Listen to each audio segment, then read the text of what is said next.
तेज बारिश में टुन्नू चिढ़ा और रानो चिड़िया अपने पंख फैलाकर बैठे हुए थे ताकि उनकी बेटी के ऊपर बारिश का पानी न आए, लेकिन फिर भी उनकी बेटी के ऊपर बारिश का पानी आ रहा था। यह सोचकर टुन्नू चिढ़ा जंगल में केले के पत्ते लेने के लिए निकल जाता है, लेकिन बहुत तेज बारिश और हवा चल रही थी, जिस वजह से वो उड़ते उड़ते एक पेड़ से टकरा जाता है और घायल होकर नीचे गिर जाता है।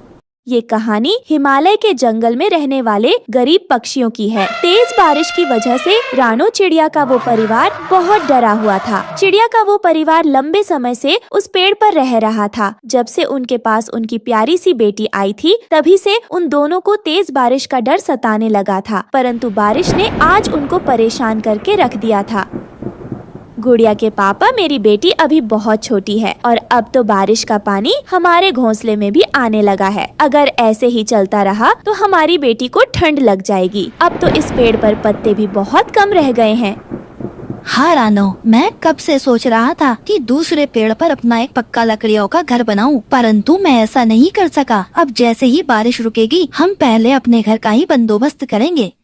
हाँ गुड़िया के पापा, पहले तो हम अकेले थे, इसलिए जैसे तैसे गुजारा हो जाता था, लेकिन अब तो हमारी बेटी भी है। मैं अपनी बेटी को ऐसे बारिश में भीगते हुए नहीं देख सकती। तभी फिर जोर से बादल गरजने लगते हैं और साथ ही तेज हवा भी चलने लगती है, जिससे पत्तों से पानी और भी ज्यादा टपकने लगता है। मैं घोंसले के ऊपर अपने पंख फैलाकर बैठता हूँ और बारिश के पानी को रोकने की कोशिश करता हूँ। यह कहकर टुन्नू चिढ़ा अपने घोंसले के ऊपर बैठकर अपने पंख फैलाकर बैठ जाता है। रानो, तुम परेशान मत हो, मैं हूँ ना, मैं अपनी बेटी को बरसात में भीगने नहीं दूंगा। गुड़िया के पापा, ऐसे भी क्या कभी बरसात का पानी रुका है जो अब रुकेगा? तो क्या अभी भी पानी आ रहा है घोंसले में? हाँ, पानी पहले से भी ज्यादा आ रहा है। अब तो मेरी गुड़िया के पंख भी भीग गए हैं। तो फिर रानो, मुझे जाना होगा। गुड़िया के पापा, कहाँ जाना होगा आपको? वही जहाँ ऐसी बारिश में पहले मेरे पापा जाया करते थे केले के पत्ते लेने। बरसात बहुत तेज है और साथ ही तेज हवा भी चल रही है। आप कैसे उड़ पाएंगे? ऐसी तेज हवा में मुझे उड़ना होगा। मुझे अपनी बेटी की खातिर उड़ना होगा। मैं अपनी बेटी को ऐसे बारिश में भीगते हुए नहीं देख सकता। जब तक मैं वापस नहीं आता, तुम मेरी बेटी को अपने पंखों में छुपा कर बिठाए रखना। आप भी ध्यान से जाना। अगर हवा ज्यादा तेज हो तो किसी पेड़ पर बैठ जाना। रानो, तुम परेशान मत हो, मैं सब कर लूँगा।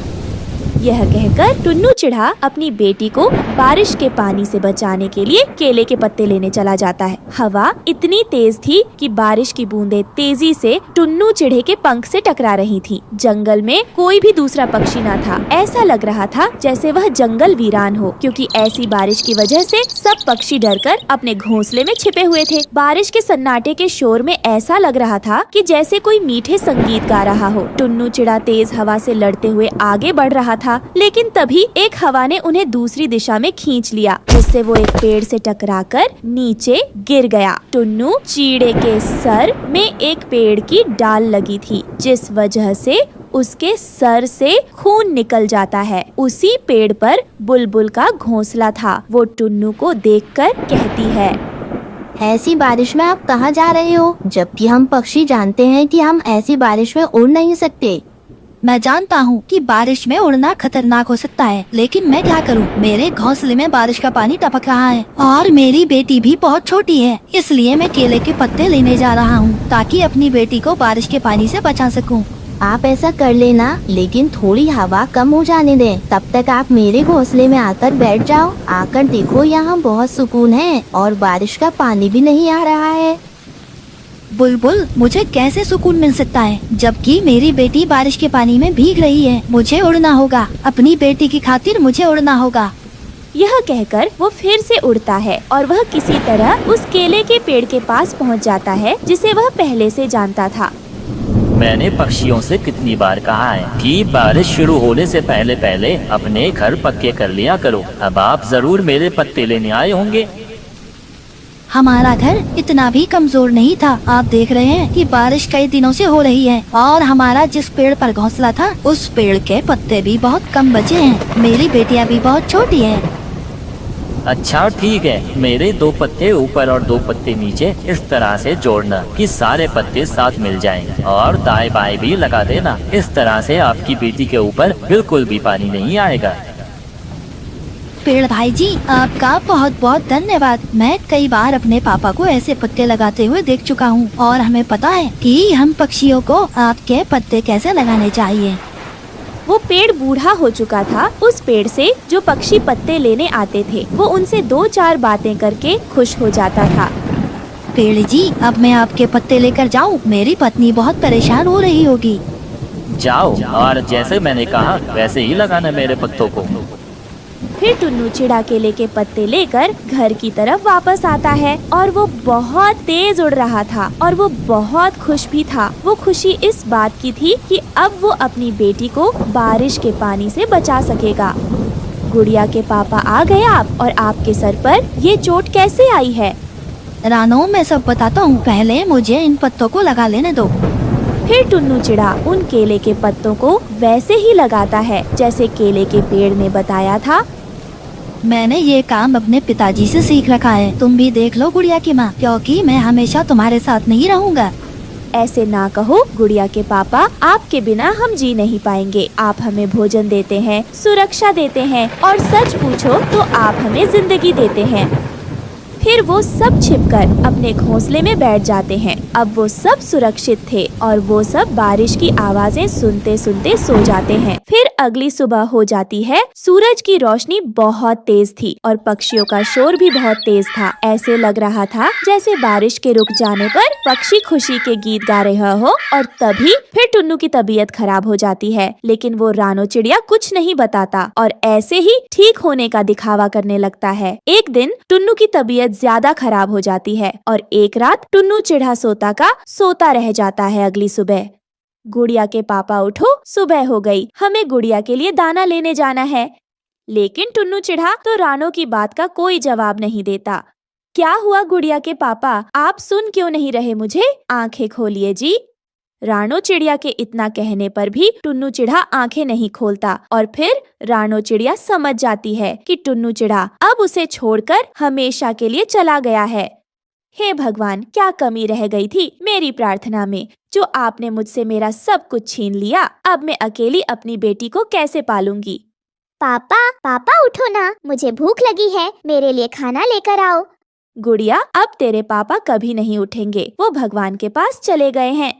ऐसे ही दोनों माँ बेटी जोर जोर से रोने लगते हैं। कुछ दिन ऐसे ही गुजर जाते हैं। एक दिन रानो चिड़िया नदी किनारे बैठी हुई रो रही थी। अब मुझे मेरी बेटी के लिए तो जीना ही पड़ेगा। मुझे अकेले ही दाने का इंतजाम करना पड़ेगा, लेकिन कैसे? मैं दाना कहाँ से लाऊं? तभी रानो चिड़िया की आवाज नदी में रह रही लाल परी सुन लेती है और वो रानो चिड़िया को रोता देख नदी से बाहर निकलती है।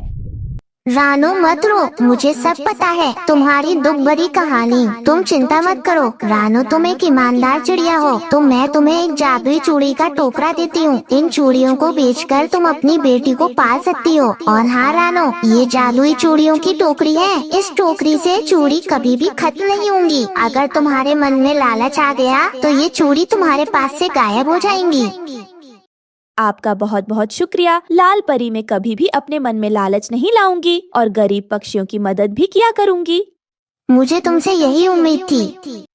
इतना कहकर लाल परी वहाँ से चली जाती है और रानो चिड़िया उस जादुई चूड़ी की टोकरी से चूड़ियाँ बाजार में बेचने लगती है। धीरे धीरे रानो चिड़िया के हालात सुधर जाते हैं और फिर खुशी खुशी रानो चिड़िया अपनी बेटी के साथ रहने लगती है।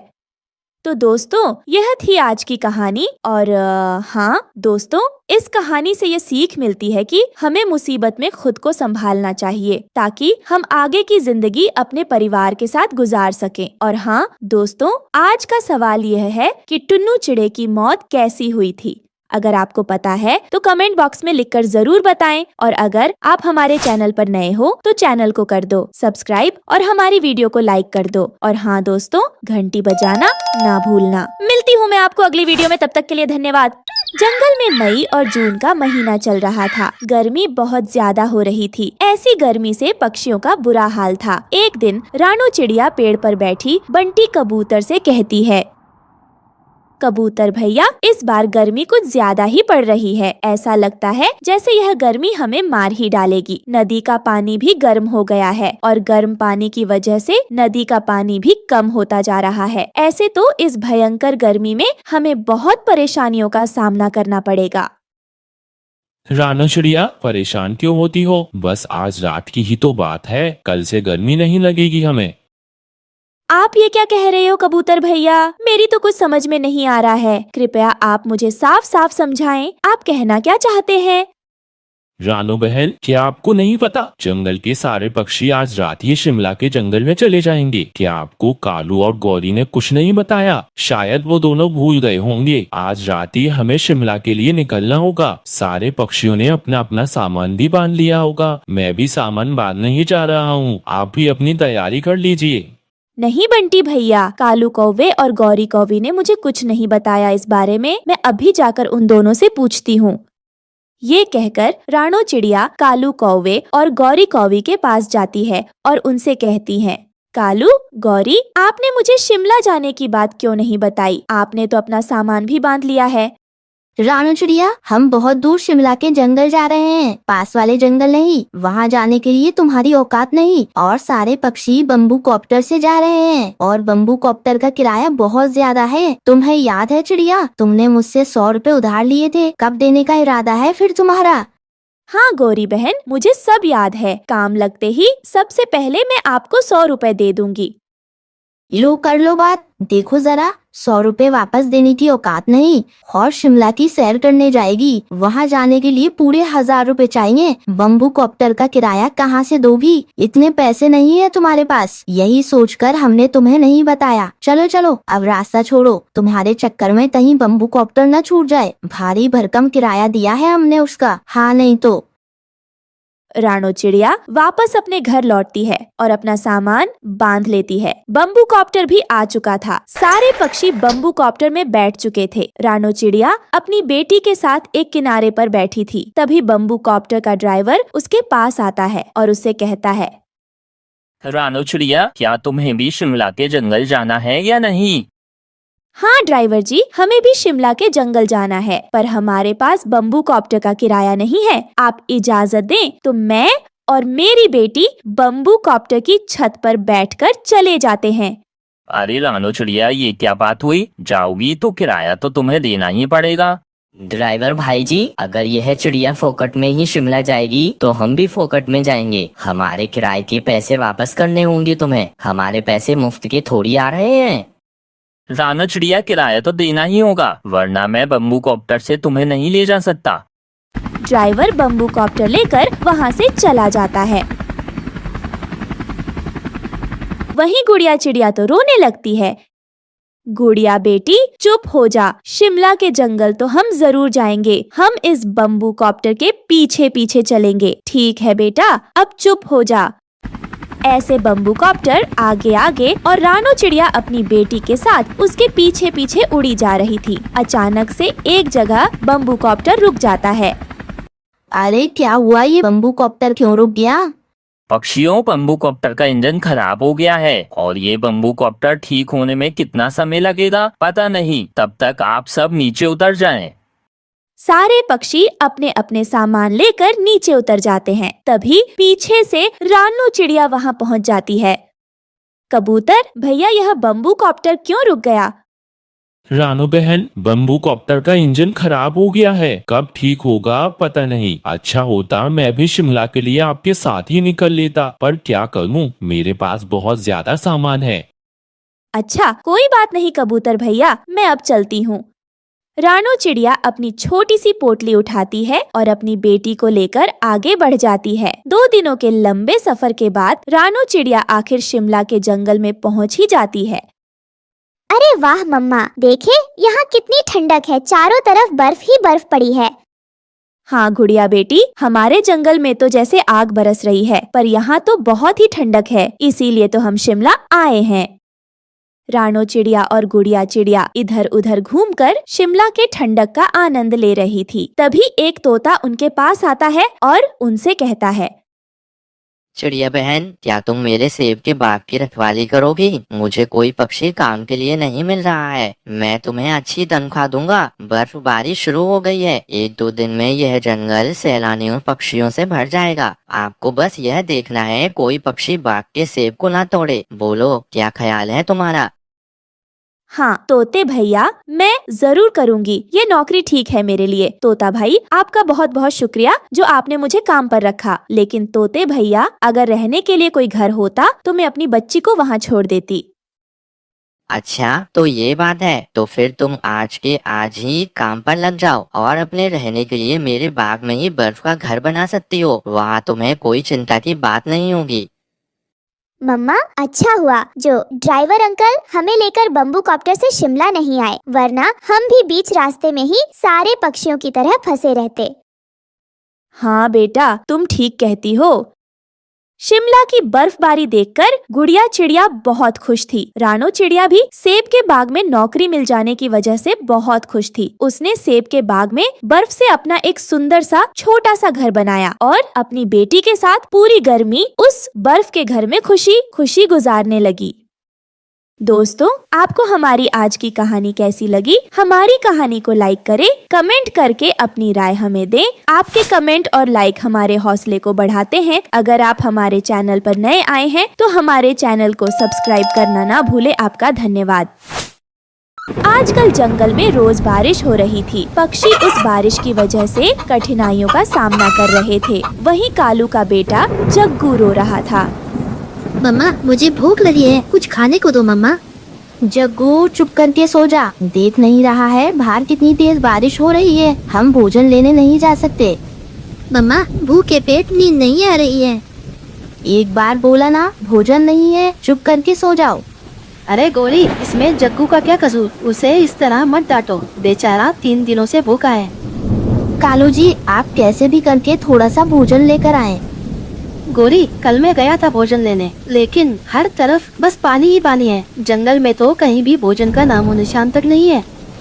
मुझे पता था कालू जी, आप यही बोलोगे। मैं अपने बच्चे को और तड़पता नहीं देख सकती। मैं जा रही हूँ भोजन ढूंढने। गोरी, ध्यान से जाना, बाहर भूखे चील भी शिकार की तलाश में होंगे। तो क्या करूँ? चील के डर से ना जाऊँ? मरूं या जीऊं, मुझे अपने बेटे के लिए जाना ही पड़ेगा। गोरी कौवी अपनी जान की परवाह न करते हुए तेज बारिश में निकल पड़ती है। उधर रानो चिड़िया के भी बच्चे भूखे थे। मम्मा, ये देखो कुकू को क्या हुआ। कुकू चक्कर खाकर गिर गया है। हे भगवान, अब क्या करूं? मेरे बच्चे भूखे हैं। अगर जल्दी इन्हें भोजन ना दिया तो इनकी मौत भी हो सकती है। मैं ऐसा नहीं होने दे सकती। रानो चिड़िया कुकू के मुंह में बारिश का पानी डालती है। कुकू उठकर बैठ जाता है। कुकू बेटा, अब आपकी तबीयत कैसी है? मेरी तबीयत ठीक है मम्मा, पर मुझे भूख लगी है। हाँ कुकू बेटा, मैं जानती हूँ आपको भूख लगी है। भोजन न करने की वजह से आप दोनों को कमजोरी हो गई है। इसी वजह से आपको चक्कर आ गए। ऐसी बारिश में मैं कहाँ से भोजन ढूंढ कर लाऊं? दूर दूर तक जंगल में पानी भरा हुआ है। तो मम्मा, क्या हम बिना भोजन के मर जाएंगे? नहीं गुड़िया बेटी, मैं ऐसा नहीं होने दूंगी। आप कुकू का ध्यान रखना। मैं भोजन ढूंढने जाती हूँ। बच्चों, तेज बारिश हो या आंधी तूफान, मुझे भोजन ढूंढने जाना ही पड़ेगा। रानो चिड़िया भी भोजन ढूंढने निकल पड़ती है। रास्ते में उसे एक भूखा चील पकड़ लेता है। हो गया मेरे भोजन का इंतजाम, हो गया। कितने दिनों से इस बारिश की वजह से मैं भूखा था, लेकिन आज शिकार खुद चलकर मेरे पास आ गया है। छोड़ दो, मुझे छोड़ दो। भगवान के लिए मुझे जाने दो। मेरे 2 छोटे छोटे बच्चे हैं। मेरे बच्चे कई दिनों से भूखे के लिए भोजन ढूंढने आई थी। चुप, एकदम चुप। अगर तुझे छोड़ दिया तो मैं भूखा मर जाऊंगा। आज तो मैं तुझे खाकर अपनी भूख मिटा कर ही रहूंगा। उसी समय भोजन ढूंढते हुए गोरी कोवी उधर से गुजर रही होती है। तभी वो रानो चिड़िया को चील के चंगुल में फंसा हुआ देख लेती है। अरे बाप रे बाप, मुझे इस चिड़िया को बचाना होगा। मुझे लगता है चिड़िया भी इस बारिश में अपने बच्चों के लिए दाना लेने आई होगी और इस जालिम चील ने इसे पकड़ लिया होगा। गौरी कौवी झट से एक मोटी लकड़ी से चील के सिर पर वार करती है। वो चील कौवी के वार को सहन नहीं कर पाता और वहीं बेहोश हो जाता है। तभी गौरी कौवी और रानो चिड़िया वहाँ से भाग जाती है। रानो चिड़िया, तुम ठीक तो हो ना? हाँ गोरी बहन, मैं ठीक हूँ। अगर आप समय पर नहीं आती तो मैं आज चील का खाना बन गई होती। आपका बहुत बहुत शुक्रिया गोरी बहन, आपका यह एहसान मैं मरते दम तक नहीं भूलूंगी। आपने मेरी जान बचाकर मेरे बच्चों पर उपकार किया है, मुझे नया जीवन दान दिया है। रानो चिड़िया, अब इतनी भी मेरी तारीफें ना करो। अरे बाप रे बाप, मैं तो भूल ही गई, मैं भोजन लेने आई थी। मेरा बच्चा 3 दिनों से भूखा है। गौरी बहन, भोजन लेने तो मैं भी आई हूँ। बच्चों को कमजोरी से चक्कर भी आने लगे हैं। चलिए हम दोनों साथ साथ भोजन ढूंढते हैं। थोड़ी दूर जाने पर रानो चिड़िया गौरी को रोकती है। गौरी बहन, रुके रुके, ये देखें, यहाँ इंसानों का टेंट लगा पड़ा हुआ है। मुझे विश्वास है हमें खाने के लिए यहाँ पर जरूर कुछ न कुछ मिलेगा। आप चलिए मेरे साथ। फिर वो दोनों खाना ढूंढने लगती है। तभी रानो चिड़िया को वहाँ मैगी पड़ी हुई दिखाई देती है। अरे गौरी बहन, ये देखें, यहाँ पर बहुत सारी मैगी पड़ी है। तभी गौरी कौवी उस मैगी को खाने लगती है। अरे रानो बहन, ये मैगी तो बहुत ही ज्यादा स्वादिष्ट है। चलो इस मैगी को अपने बच्चों के लिए ले चलते हैं, वो इसे खाकर बहुत खुश होंगे। ये कहकर वो दोनों अपने बच्चों के लिए बहुत सारी मैगी ले जाती है और अपने बच्चों को वो मैगी खिलाती है। मैगी खाकर रानो चिड़िया के बच्चे बहुत खुश होते हैं और अपनी माँ से कहते हैं, माँ, ये मैगी तो बहुत स्वादिष्ट है। आप जानती हैं कितने दिनों बाद मैंने पेट भर का खाना खाया है। हाँ माँ, कुकू बिल्कुल ठीक कह रहा है। माँ, मेरा मन शाम को मैगी के कुरकुरे पकौड़े खाने को कर रहा है। क्या आप हमारे लिए मैगी के पकौड़े बना दोगी? हाँ बच्चों, मैं शाम को तुम लोगों के लिए मैगी के पकौड़े बना दूंगी। फिर रानो चिड़िया शाम को मैगी के पकौड़े बनाती है और बच्चों को खाने के लिए देती है। माँ, पकौड़े बहुत अच्छे बने हैं। इस बारिश के मौसम में आप मैगी के पकौड़े बनाकर पक्षियों को क्यों नहीं बेचती? माँ, मुझे विश्वास है ये मैगी के कुरकुरे पकौड़े सब पक्षियों को बहुत पसंद आएंगे। इस तरह आपकी अच्छी कमाई भी हो जाएगी। अपनी बेटी की बात सुनकर रानो बहुत खुश होती है। हाँ गुड़िया बेटी, ये आइडिया तो बहुत अच्छा है। मैं ऐसा ही करूँगी। जंगल में मैगी के कुरकुरे पकौड़े बनाकर बेचूंगी। बारिश रुकने के बाद रानो चिड़िया मैगी के पकौड़े बनाकर बेचने लगती है। पकौड़े ले लो, गर्मा गर्म मैगी के पकौड़े ले लो। जो एक बार खाएगा तो बार बार आएगा। रानो की आवाज सुनकर वहाँ पक्षियों की भीड़ लग जाती है। अरे रानो बहन, इन मैगी के पकौड़े की खुशबू तो बहुत अच्छी आ रही है। जरा एक प्लेट लगाना तो सही। अरे हम भी तो चक्कर देखें, आखिर ये मैगी के पकौड़े कैसे हैं? जी तोते भैया, क्यों नहीं, मैं अभी आपको एक प्लेट मैगी के पकौड़े देती हूँ। वो मैगी के पकौड़े खाकर हरिया तोता उनकी खूब तारीफ करता है। इस तरह रानो चिड़िया की मैगी के पकौड़े की दुकान खूब अच्छे से चलने लगती है। तभी अचानक से एक दिन उस जंगल में वो चील जिस पर गौरी ने हमला किया था, वो वहाँ उसे ढूंढता हुआ आ जाता है। इसी जंगल में वो कौवी और चिड़िया रहती है जिसने उस दिन मुझ पर हमला किया था। मैं उन दोनों को नहीं छोड़ूंगा, अपना बदला लेकर रहूंगा। ये कहते हुए उसकी नजर रानो चिड़िया की मैगी के पकौड़े की दुकान पर पड़ती है। अरे ये तो वो ही चिड़िया है जिसे मैंने उस दिन पकड़ा था, पर उस दिन कौवी ने इसे बचा लिया था। लेकिन कोई बात नहीं, आज इस चिड़िया से अपना हिसाब पूरा कर लेता हूँ। उस कौवी से बाद में निपट लूंगा। ये कहकर चील रानो चिड़िया की दुकान पर जाता है और उसकी दुकान पर तोड़ फोड़ मचाना शुरू कर देता है। अरे चील भाई, आप ऐसा क्यों कर रहे हैं? कितनी मुश्किल से मैंने अपना ये ठेला लगाया था। इन मैगी के पकोड़े को बेचकर ही तो मैं अपने बच्चों का पेट पाल रही थी। आपने मुँह गरीब के पेट पर लात मारकर अच्छा नहीं किया। हे चिड़िया, तू चुप हो जा। मुझे मत बता क्या सही है क्या गलत है। शुक्र मान मेरा जो तेरी जान नहीं ले रहा। बस तेरा मैगी के पकौड़े का ठेला ही तोड़ा है, वो भी तुझे सबक सिखाने के लिए। ये कहकर चील वहाँ से चला जाता है। रानो चिड़िया अपना टूटा हुआ ठेला देखकर बहुत रोती है। तभी गोरी कौवी वहाँ आती है। अरे रानो, क्या हुआ? तुम इस तरह क्यों रो रही हो? और तुम्हारा ये ठेला किसने तोड़ा? बताओ मुझे। फिर रानो चिड़िया गौरी कौवी को सारी बात बताती है, जिसे सुनकर गौरी कौवी को बहुत गुस्सा आता है। रानो, उस चील की इतनी हिम्मत, उसने तुम्हारा मैगी के पकोड़े का ठेला तोड़ दिया। मैं उसे ऐसे जाने नहीं दूंगी, उसे इस गलती की सजा जरूर दूंगी। तू इस तरह हिम्मत मत हार। ये कहकर गौरी कौवी और रानो चिड़िया जंगल के सभी पक्षियों को इकट्ठा करती है और उस चील के सारे जुल्मों के बारे में बताती है। तभी रानो चिड़िया कहती है, पक्षियों, आज उसने मेरा ठेला तोड़ा है, कल को वो आप सबको भी नुकसान पहुंचा सकता है। इस तरह हम उसके सामने घुटने नहीं टेक सकते हैं। मेरे पास एक प्लान है जिसमें आप सबको मेरी मदद करनी होगी।